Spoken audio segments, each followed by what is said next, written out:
Picture this. It's February 1963, and Ford executives are watching helplessly as a white Impala rockets down the quarter mile at Phoenix Dragway. The car crosses the line at 12:21 seconds and 118 miles per hour. That might not sound impressive today, but here's the thing. This was a full-size family sedan that just embarrassed everything Ford had. The driver steps out, and it's Dino Don Nicholson, one of 50 hand-picked racers, about to unleash hell on America's drag strips with a car so radical, General Motors would deny it existed for years. This is the story of the Z11 Impala, a 3,200-pound aluminum-bodied monster that made Ford's total performance program look like child's play. In just 5 months, these 50 cars would dominate NHRA Super Stock racing so completely that Ford would scramble to develop the Thunderbolt in response. But the real story isn't just about winning races.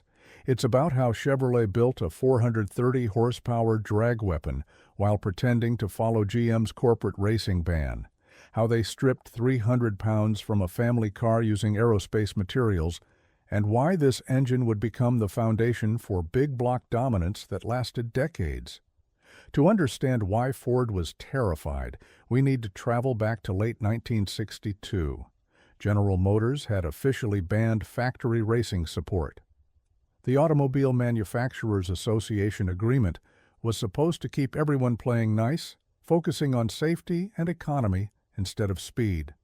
Ford had already torn up that agreement, launching their total performance campaign with the 406 cubic-inch FE engine. They were winning races and, more importantly, selling cars to speed-hungry buyers. Meanwhile, at Chevrolet, engineer Dick Kynath was leading a secret project in a locked section of the engineering building. Officially, they were developing a service package for existing customers. Unofficially, they were building the most sophisticated factory drag car ever conceived. The foundation was the new W engine, internally called the Mark II Mystery Motor. This wasn't just a bored-out 409.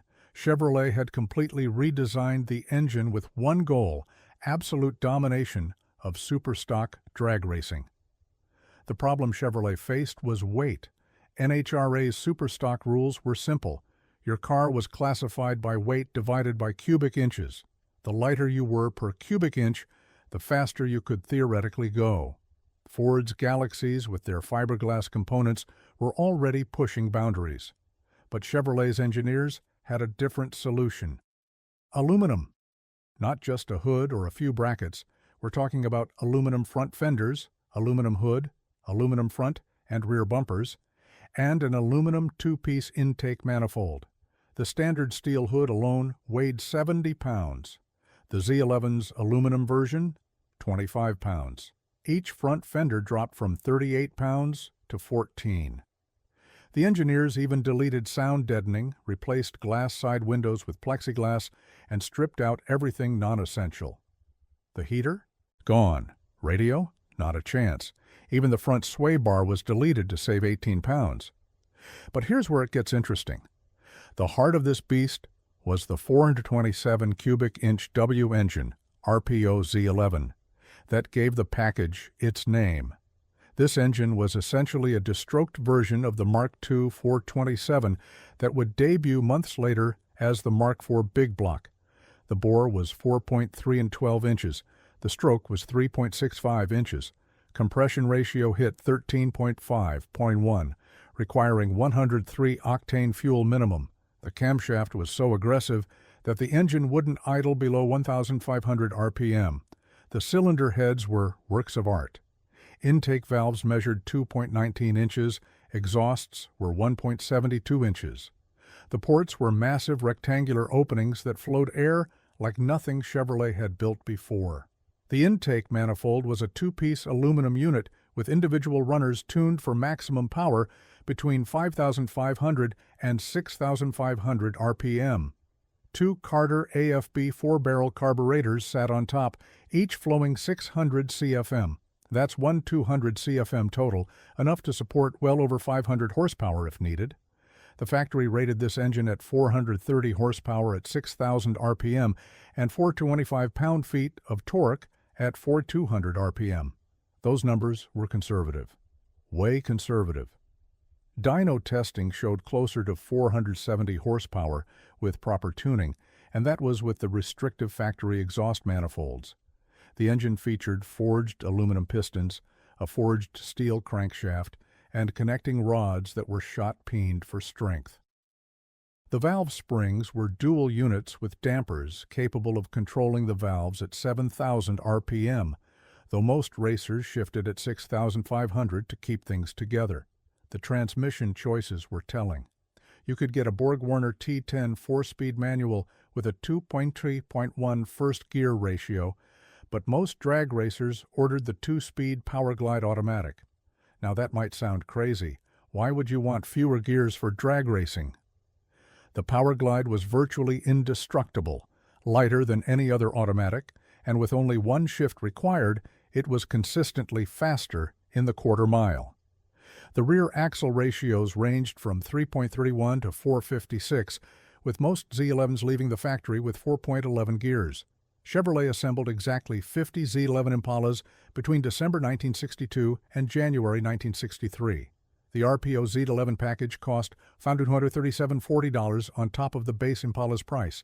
That's about $12,000 in today's money just for the engine and weight reduction package. The complete car cost around $4,100, or roughly $40,000 today. But here's the kicker. You couldn't just walk into a dealership and order one. Chevrolet hand-selected who got these cars. You had to be an established racer with a proven record. The list reads like a who's who of 1960s drag racing. Dino Don Nicholson got serial number 001. Hayden Proffitt, Dave Strickler, Bill Grumpy Jenkins, Dick Harrell. These weren't just customers, they were Chevrolet's covert racing team. Each driver received the car at a special price, often below cost, with the understanding that they would campaign it professionally and report back to engineering with performance data and development feedback. The results were immediate and devastating. At the 1963 NHRA Winter Nationals in Pomona, Z11 Impalas qualified first, second, and third. Hayden Proffitt's Texas Hoss, Z11, ran the quarter in 12.03 seconds at 119 miles per hour, setting a new Super Stock record. By March, Z11s were running in the high 11s. Ford's 406 Galaxies, which had been dominant just months before, were suddenly also RANs. So what was actually going on inside Ford when these Z11s started showing up? According to internal Ford documents that were declassified in the 1990s, there was genuine panic. Ford had invested millions in their total performance program. They had the 406, soon to be upgraded to 427 cubic inches, but their Galaxies were still heavier than the stripped Impalas. A Ford engineer named Bill Shart wrote a memo stating, "The Z11 package represents a level of factory involvement we cannot currently match. Recommend immediate development of lightweight program." Ford's response came in multiple waves. First, they released their own 427 engine, also using a bore and stroke of 4.23 at 3.78 inches, different from Chevy's dimensions but achieving the same displacement. They also began experimenting with fiberglass body panels, eventually leading to the 1964 Thunderbolt Fairlane with its fiberglass bumpers, hood, fenders, and doors. That car would eventually reclaim Super Stock supremacy, but for most of 1963, the Z11 was untouchable. The technical deep dive reveals just how sophisticated the Z11 engine was. The combustion chambers were wedge-shaped, with the spark plug positioned for optimal flame travel. The pistons featured valve reliefs to clear the massive valves at high RPM. The oil system was upgraded with a high-volume pump and baffled oil pan to prevent starvation during hard launches. The cooling system used a special high-flow water pump and larger radiator core, necessary because this engine generated tremendous heat at wide-open throttle. But the real innovation was in the valve train. The W engine used stud-mounted rocker arms with a 1.75:1 ratio. That's higher than most engines of the era, meaning more valve lift from the same cam lobe. The push rods were hardened steel, thicker than standard to prevent flex at high RPM. The valve springs were tested to withstand 7,500 RPM without float, though as mentioned, most racers kept it below 7,000 for reliability. The intake manifold deserves special attention. This wasn't just two 4 barrels bolted to a common plenum. Each carburetor fed 4 cylinders through carefully tuned runners. The front carburetor fed cylinders 1, 4, 6, and 7. The rear handled 2, 3, 5, and 8.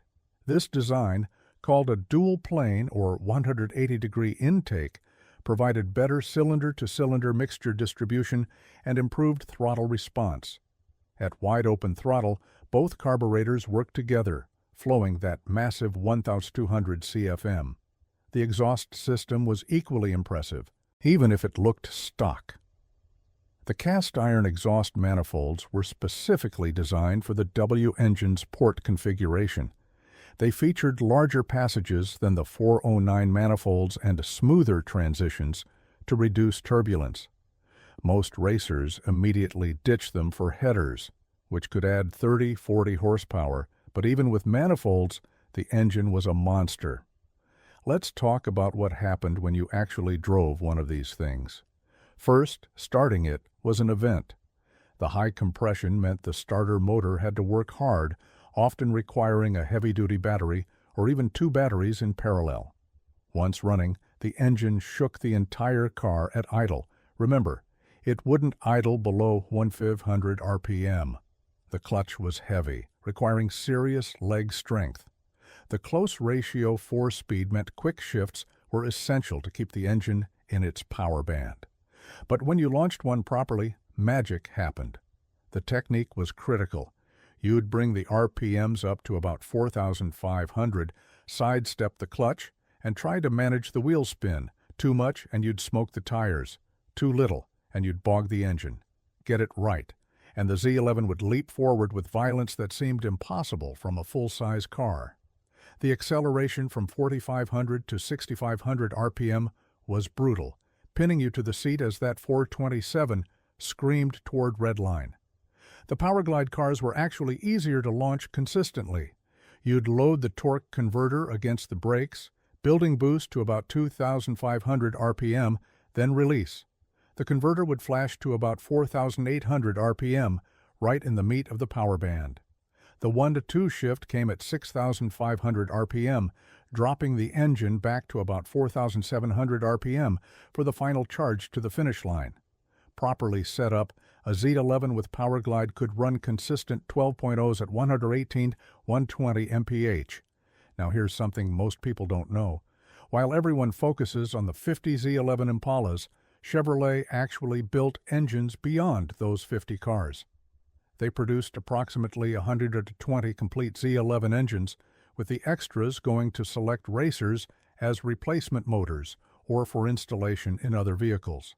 Some ended up in 1962 Bel Airs and even a few Chevy 2s. These non-Impala installations weren't official Z11 cars, but used the same incredible engine. The consequences of the Z11 program extended far beyond 1963. This engine became the prototype for the Mark IV 427 that would power Corvettes, Camaros, and Chevelle throughout the muscle car era. The aluminum component technology pioneered on the Z11 would appear on future special editions and COPO cars. More importantly, it forced Ford, Chrysler, and AMC to escalate their own factory racing programs, leading to the legendary battles of 1964 and 1965. The politics behind the Z11 were fascinating. Officially, GM executives maintained they weren't racing. When confronted with evidence of the Z11 program, they claimed these were parts development vehicles sold to private customers who happened to race them. The fact that these customers got special pricing, technical support, and a direct line to Chevrolet engineering was conveniently ignored. This hypocrisy would eventually lead to GM enforcing its racing ban more strictly in 1964.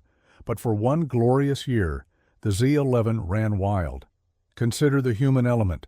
These weren't just machines, they were the culmination of hundreds of engineering hours by men who were told they couldn't go racing, but found a way anyway. Dick Kyneth, the lead engineer, would later say the Z11 program was the most exciting project of his career, even though he could never publicly take credit at the time. Vince Piggins, who managed Chevrolet's performance parts program, risked his career pushing the Z11 through corporate approval. The racers who got these cars became legends. Dyno Don Nicholson would go on to win multiple NHRA championships. Dave Strickler became known as the Stripper for his ability to make cars lighter and faster. Bill Jenkins would become Grumpy, one of the most successful engine builders in drag racing history. These men didn't just drive Z11s, they developed them, refined them, and pushed them beyond what Chevrolet engineers thought possible. The survival rate of Z11s is remarkable. Of the 50 built, approximately 40 still exist today. These cars are now worth serious money. A documented numbers-matching Z11 can sell for $200,000 to $300,000 at auction. Even more valuable are the few with documented racing history from period drivers. Hayden Proffitt's Texas Hoss sold for $385,000 in 2019. But wait, there's more. The Z11 program had a secret continuation that few people know about. In mid-1963, after the initial 50 cars were built, Chevrolet quietly prepared another batch of aluminum components and engines. These were sold through Central Office Production Order, or COPO, a system normally used for fleet vehicles but cleverly repurposed for performance parts. An estimated 70 additional cars received Z11 components through COPO 95485, though these weren't sequential serial numbers and are harder to document today. The technical evolution during 1963 was rapid. Early Z11s ran single 4-barrel carburetors in some classes where dual quads weren't allowed. Chevrolet developed special cam profiles for different track conditions. By mid-season, racers were experimenting with nitrous oxide injection, though this was kept very quiet. Headers evolved from simple tubes to complex tuned-length systems that could add 50 horsepower. Some racers even experimented with fuel injection using Rochester units modified from Corvette applications. The safety aspect of these cars is terrifying by modern standards. Remember, this was a 3,200-pound car capable of 120 mph quarter miles, with bias-ply tires, single-circuit drum brakes, and no safety equipment beyond lap belts. The aluminum body panels offered zero crash protection. The plexiglass windows couldn't be rolled down, so drivers often ran with them removed entirely. The high compression engine required careful tuning to prevent detonation that could literally blow holes in pistons. Several Z11s were destroyed in racing accidents. Dave Strickler's car caught fire at York US 30 Dragway when a fuel line failed. The aluminum components melted like butter, though Strickler escaped with minor burns. Another Z11 suffered a catastrophic engine failure at Detroit Dragway when a connecting rod let go at 6,800 RPM, sending parts through the hood and into the crowd. Miraculously, no one was seriously injured, but it highlighted the dangers of this level of performance. Now, let's examine Ford's technical response in detail. The 427 FE engine they developed used a completely different architecture than Chevy's W engine. Ford's design featured a deep skirt block with cross-bolted main bearings on the center 3 journals. This made the bottom end incredibly strong, but also heavier. The cylinder heads used smaller, more numerous ports that promoted velocity over volume. Where Chevy went for brute force airflow, Ford focused on mixture motion and combustion efficiency. The result was 2 very different engines at the same displacement. Chevy's Z11 427 made peak power at 6,000 RPM and fell off quickly after that. Ford's 427 carried power to 6,500 RPM and could safely spin to 7,000. The Ford made less peak torque but had a broader power band. In a lighter car with better weight distribution, the Ford engine might have been superior. But in 1963's Super Stock racing with full-size cars, the Z11's massive torque gave it the advantage. Chrysler wasn't sitting idle either. They responded with the 426 Max Wedge, which actually preceded the Z11 by a few months. The Max Wedge used a raised block design with inline valves and massive ports. It made comparable power to the Z11 but in a heavier package. The real Chrysler response would come in 1964 with the 426 Hemi, which would reset the entire performance landscape. But that's another story. The Z11's influence on modern performance is still felt today. The LS and LT engines that power current Corvettes and Camaros trace their heritage directly back to the W engine architecture. The concept of factory-built street-legal race cars reached its ultimate expression in today's Dodge Demon and Shelby GT500, but the Z11 proved it could work. Even the idea of aluminum body panels for weight reduction, now common on high-performance cars, was pioneered at this scale by the Z11 program. From a modern perspective, the Z11 represents a pivotal moment when American manufacturers realized that racing success directly translated to showroom sales. The phrase, "win on Sunday, sell on Monday," became gospel after 1963. Young buyers wanted the same engines that won at the drag strip, even if detuned for street use. This created the muscle car era that followed, where performance became the primary selling point for an entire generation of automobiles. The cost-benefit analysis is staggering. Chevrolet probably lost money on every Z11 sold, considering development costs and the below-market pricing to racers. But the marketing value was incalculable. Every time a Z11 won a race, it was front-page news in car magazines. Chevrolet couldn't buy that kind of advertising. Ford learned this lesson and responded with equally radical programs, creating an arms race that benefited enthusiasts for years to come. Think about the engineering courage required to build the Z11. In an era before computer modeling, every component had to be tested physically. The aluminum stampings required new tooling and techniques. The engine development involved hundreds of dyno hours, with several catastrophic failures along the way. Early development engines scattered themselves across dyno cells when pushed too hard. Yet engineers persevered, creating something that shouldn't have been possible within GM's corporate structure. The human cost of this performance war is often overlooked. Beyond the racing accidents, which claimed several lives, there was the toll on engineers and racers. 18-hour days were common during development. Racers drove thousands of miles between events, often sleeping in their tow vehicles. Marriages failed, health suffered. Fortunes were won and lost. The Z11 program consumed everyone it touched, demanding absolute commitment to speed. But for those who lived it, the Z11 era was magical. Imagine being 25 years old, getting a phone call from Chevrolet offering you a factory race car at a special price. Imagine the first time you unleashed that 427 down a drag strip, feeling acceleration that redefined what you thought possible. Imagine beating Ford's factory teams with a car that officially didn't exist as a racing vehicle. These weren't just cars.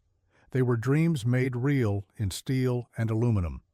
The legacy judgment is clear. The Z11 Impala wasn't just a successful race car, it was a paradigm shift. It proved that factory involvement in racing could be hidden in plain sight. It demonstrated that extreme weight reduction and massive displacement could overcome any disadvantage in a straight line. Most importantly, it forced every American manufacturer to step up their game, creating the golden age of American performance that followed. Looking at the automotive landscape today, with manufacturers again pulling back from performance cars in favor of electric vehicles and SUVs, the Z11 story feels particularly poignant. This was a moment when engineers were given nearly free rein to build something incredible, when winning races mattered more than quarterly earnings, when a small group of dedicated individuals could create something that changed an entire industry. The philosophical takeaway is profound. The Z11 represents American engineering at its most audacious, taking a family sedan and transforming it into a purpose-built racing weapon while pretending it was just another option package. It's about finding loopholes, pushing boundaries, and refusing to accept limitations. It's about the relentless pursuit of speed, even when corporate policy says you can't. The Z11 wasn't just fast, it was a middle finger to bureaucracy, delivered at 120 miles per hour. In many ways, the Z11 was the last honest race car from a major manufacturer. After 1963, the rules got tighter, the scrutiny increased, and the Wild West days of factory racing programs ended.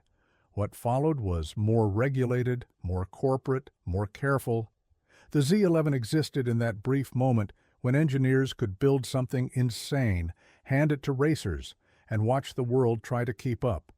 Today, when we see multi-million-dollar hypercars with sophisticated electronics and computer-controlled everything, remember that in 1963, Chevrolet built something just as radical with slide rules and dyno time. They took aluminum from the aerospace industry, an engine design that was barely tested, and created 50 copies of lightning in a bottle. No stability control, no computers, just massive power and the courage to use it. The Z11 story is ultimately about what happens when engineers are told they can't do something and decide to do it anyway. It's about finding victory in the margins, excellence in the details, and glory in the quarter mile. Ford was right to be terrified. The Z11 wasn't just a car, it was a declaration of war, fought with aluminum and cubic inches, won by the hundredths of seconds that separate legends from also-rans. What's the most radical factory performance car you've ever seen? Drop a comment below and let me know if anything today comes close to the insanity of the Z11. If you enjoyed this deep dive into one of racing's most controversial programs, hit that subscribe button for more stories of engineering excellence and corporate rebellion. Until next time, keep those engines screaming, and remember, somewhere in a garage right now, someone's probably building something that'll terrify the competition all over again.